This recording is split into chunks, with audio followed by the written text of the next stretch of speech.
Mazano ninge kustendi kwedu kawo. Ndizvozvo. Handisi kubatika. Alright. Yeso ndotobva uko kwandanda mbotsvaka chibagi chemaputi kamadhamu wangu akazotakura ka. Okay. Saka ndanda ndimanya ndotsvaka chibagi chemaputi maona. Zvisineka. Zvamunoona Kachongwe kudai ka. Aiwa mwari tona matakanaka. Munorevei? Ndanga ndiri kukutsvaga izvi zvisingaite. Alright. As you know Kachongwe. I'm the pastor kuchechi kwangu. Ndozviziva. Handiti ka. Uri mufundisi. Ndiri mufundisi wesangano rangu iri. Mukitasa imimi progress iri kutika kuchechi kwangu.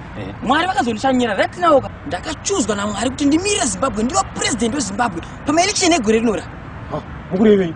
Ndikureva kuti nechirungu I'm the right candidate chosen from God kuti amirire Zimbabwe nemamirire yakaita izvezvo. Mukura makasarudzwa naMwari kuti mumirire muri president wembanya election apa. Ndive mutungamiriri wemuno muZimbabwe. Mukura baba mukura muri mupati ipi muchingori makazomirira here kana mune mapati arimo ayakada. Vakachongwe. Isati kutaura nezvemapati aripo izvi.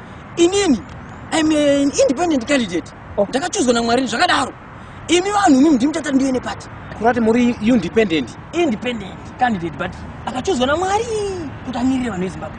Nai mufundisi. Ndokumbira kumbobvunza gondogweya kuya makamboti maenda kudenga mukanoona Mwari handizvo. Mukazoti Mwari wakushanyirai wadla nyama akatotakura imwe mabhasikiti kana nai kudenga uko. Mori wacho kwai. Handiti. Iko zvino makudzokazve makuti kwai masarudzwa naMwari kuti mumirire vanhu pamaelection apa masarudzwa makudata president iwe. Kuva president chaichai. Aipo manzwisisa.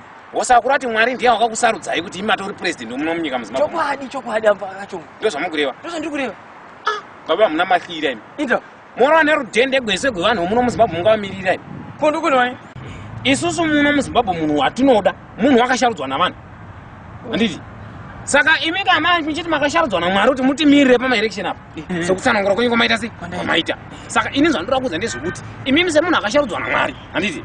Hatigoni kukomenda. Handiti kana kuramba zvakatarwa nani naMwari. Saka imi zvomoita pamaelection apa handiti.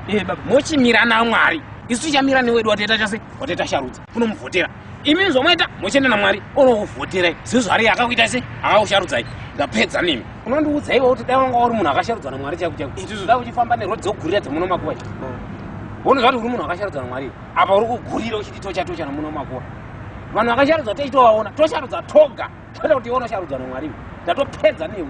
Unocha kufunza iwe. Ndatoini. Ndatopedza. Kone mudare.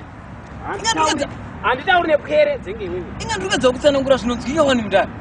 Ndataura uneshona kuti unyatsonzwisisa rurimi rwamai chero. Problem yake iri papi mudare iwe. Ndozvimadhara zvinouya nyika izvi mani. Azvinzwisise. Bodo. Azvinzwisise. Tizvisiye.